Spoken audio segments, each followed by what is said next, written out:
Memory transcription subject, Onzo, your tall technical specialist. Date, standardized human time, February 21st, 2137. After a lengthy tour aboard the UNS Rosinante under Captain Janice Monaghan's directive, it was wonderful to have time to myself at home and learn. My place of residence had once been a quaint farming city, built around the sales of a staple grain called erd. After Papa refused to adopt the industrial techniques of Federation agriculture, our crop farm had been outcompeted by those who acquiesced to the aliens' ways. Our land was lost within a few years of the exterminator's arrival, and my father toiled in construction work in his old age. It involved grueling, back-breaking tasks to build the very machinations he so despised. The farm that had been in my family for a dozen generations was gone, never to be passed down to me or my brother, Mona. It wasn't like I had any interest in agricultural professions, beyond perhaps tinkering with some automated tractors to complete the work for me. While I loved innovation, the knowledge I soaked up from the Federation wasn't worth the loss of my culture and the 2 decades as a zombie under their predator disease medications. If I could do it all over again, I would have stayed and helped Papa with the farm, forsaking my true passion. But then I would have never met Tyler. Tyler might be adult, but he never judges me or speaks ill of my culture. The humans have been wonderful. The village of Rinza was once the pride and joy of this side of our small continent, with the auto-built train tracks that allowed us to chug across the landmass in a day. The bullet trains in their place now could zip across the island in an hour. I could still picture the original railroad being blown up during a celebratory speech as my Gajit engineering instructor goaded me on.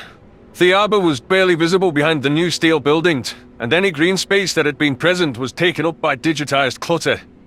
The Federation hated water sports, perhaps why Mama's boat had mysteriously caught on fire one night.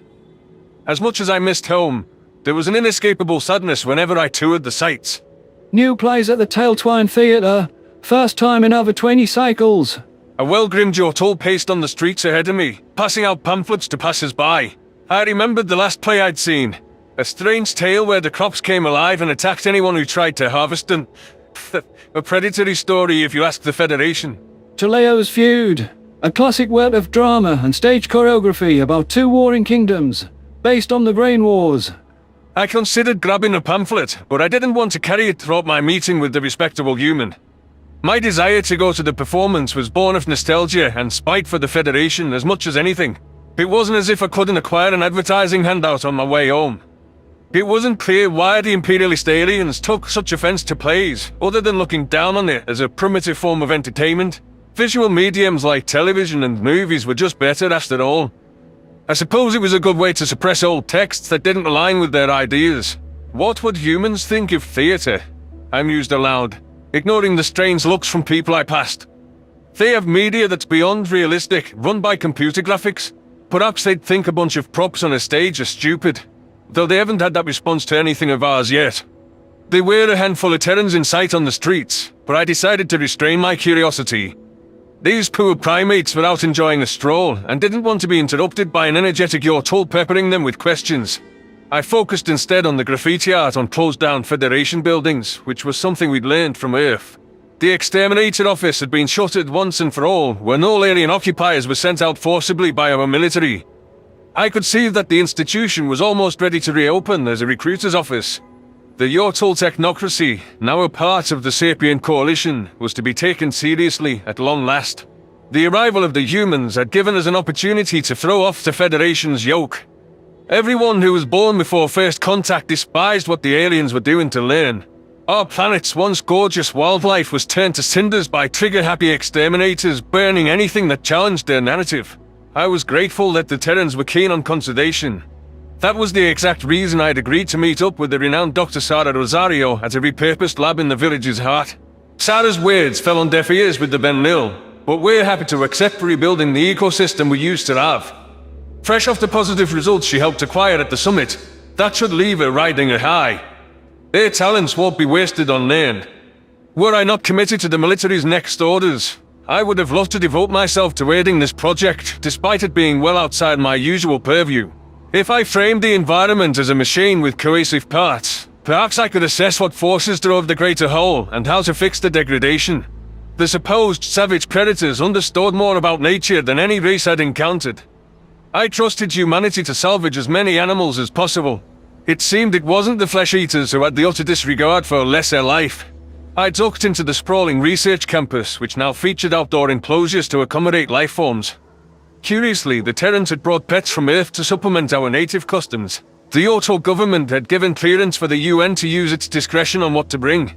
Inside, I could see more creatures that looked like dogs with varying forms.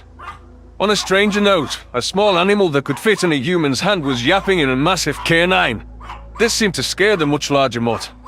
I found Dr. Rosario waiting on a couch, and without bothering with pleasantries, I pointed at the tiny screeching thing. I know the black and brown thing is some sort of dog like I saw in the military. What is that little thing called? The human narrowed her eyes before chuckling with amusement. That's also a dog. I know, they look nothing alike. The breed diversity is staggering. I won't pretend we weren't involved with that. On's alright. We met at the facility. But all your tall look alike to you. I imagine you get the locals working here mixed up too. Don't worry, I can't tell humans with generic hair mops apart either. Hair mops. I swear I've heard Tyler call them mops, like the cleaning tool. Which some of you definitely look like. Well, I suppose it's better to look like a cleaning mop than an evil predator.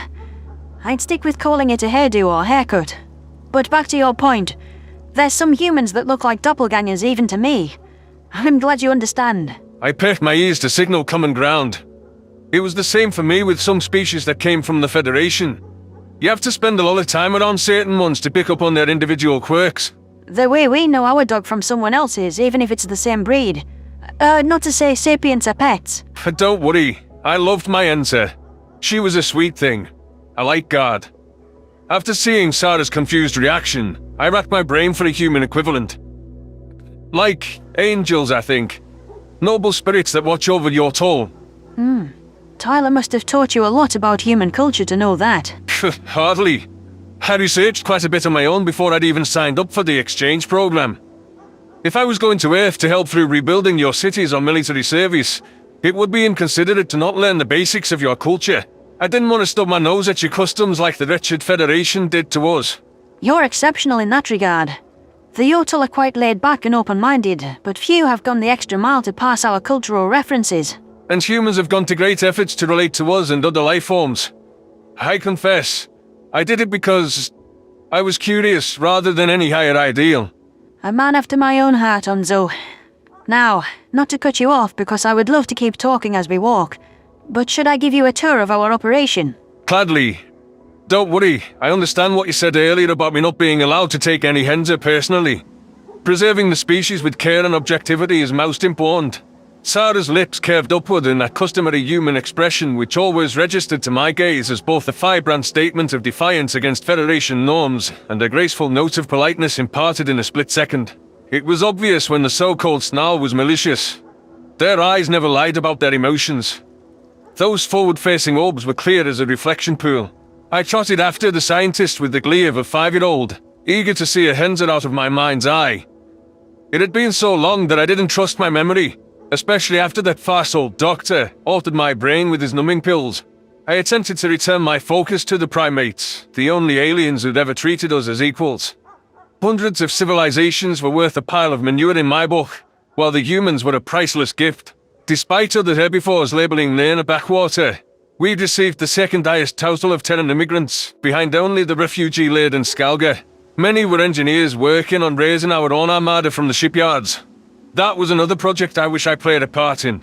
The Federation had herded us away from building any warships to avoid disrupting the notion that we were powerless, brainless primitives.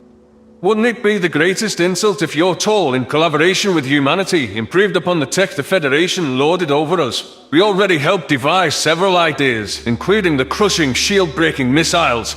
Sarah, if you'll humour me, I do have a recent question that my past research overlooked. I reminded myself that there was no shame in our societal development or low-tech endeavours. What mattered is that they were ours. If humanity were going to mock our arts and culture, they weren't the species I thought they were. I remember Hasey saying something about humans having ancient theatres. Exactly how ancient were they? Do you have any recollection of what Terran stage plays were like?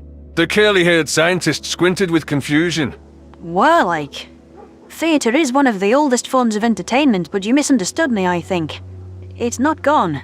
For one example, back when New York was still around, there were numerous Broadway plays which were well regarded in many circles. Really? Sorry to sound so surprised. I just figured you'd think it was outdated like the other aliens.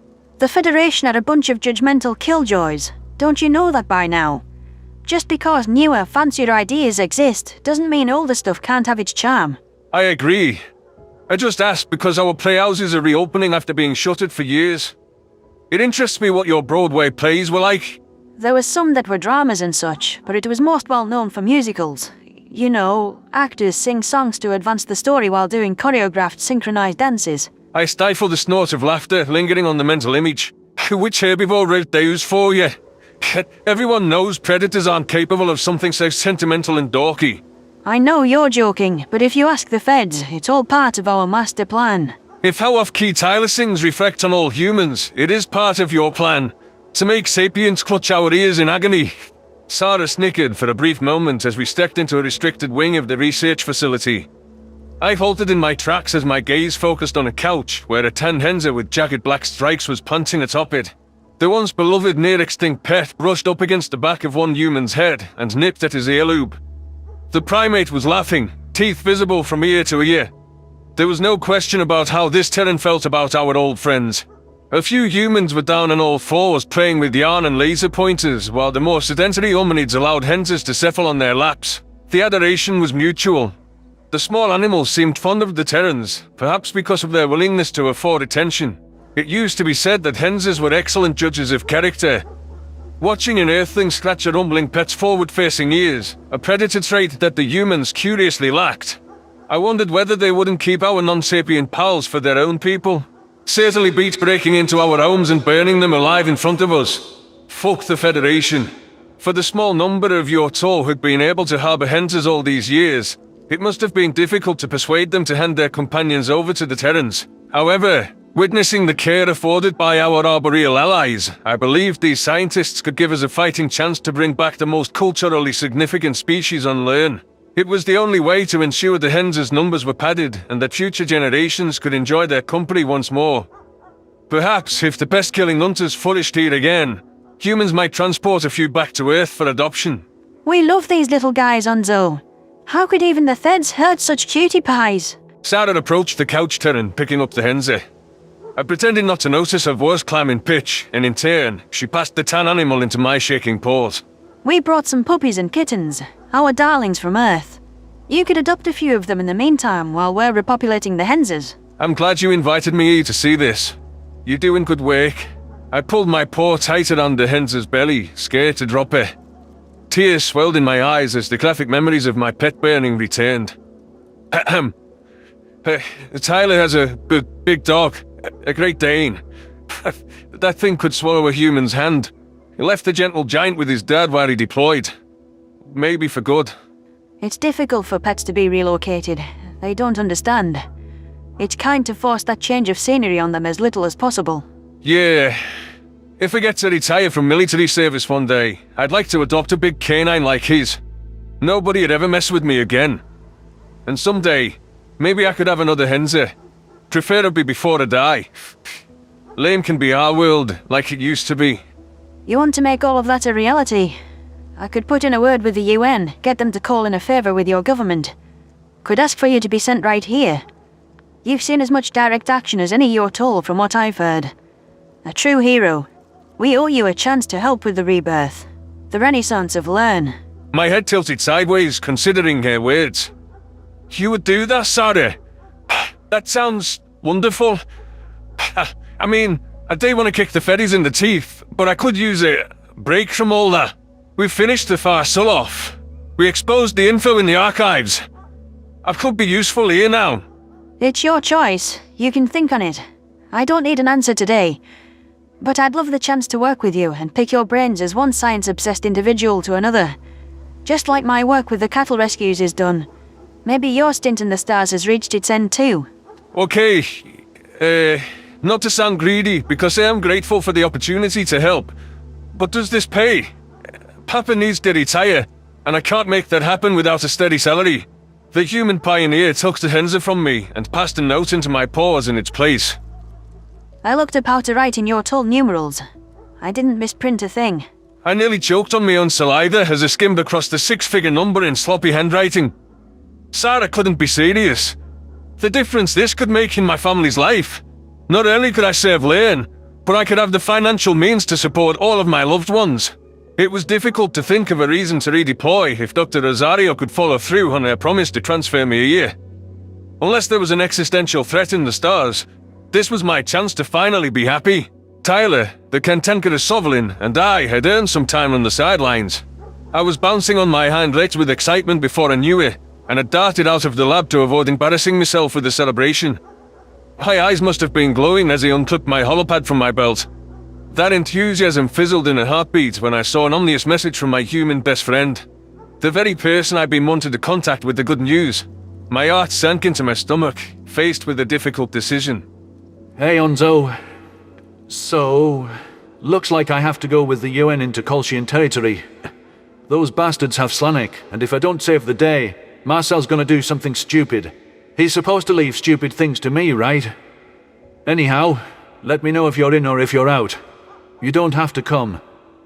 Miss you, buckaroo. I could feel bile rising into my throat as I was torn between loyalty to my friend and a chance at an authentic, peaceful life. Offers like the one Sarah presented to me wouldn't come around every day.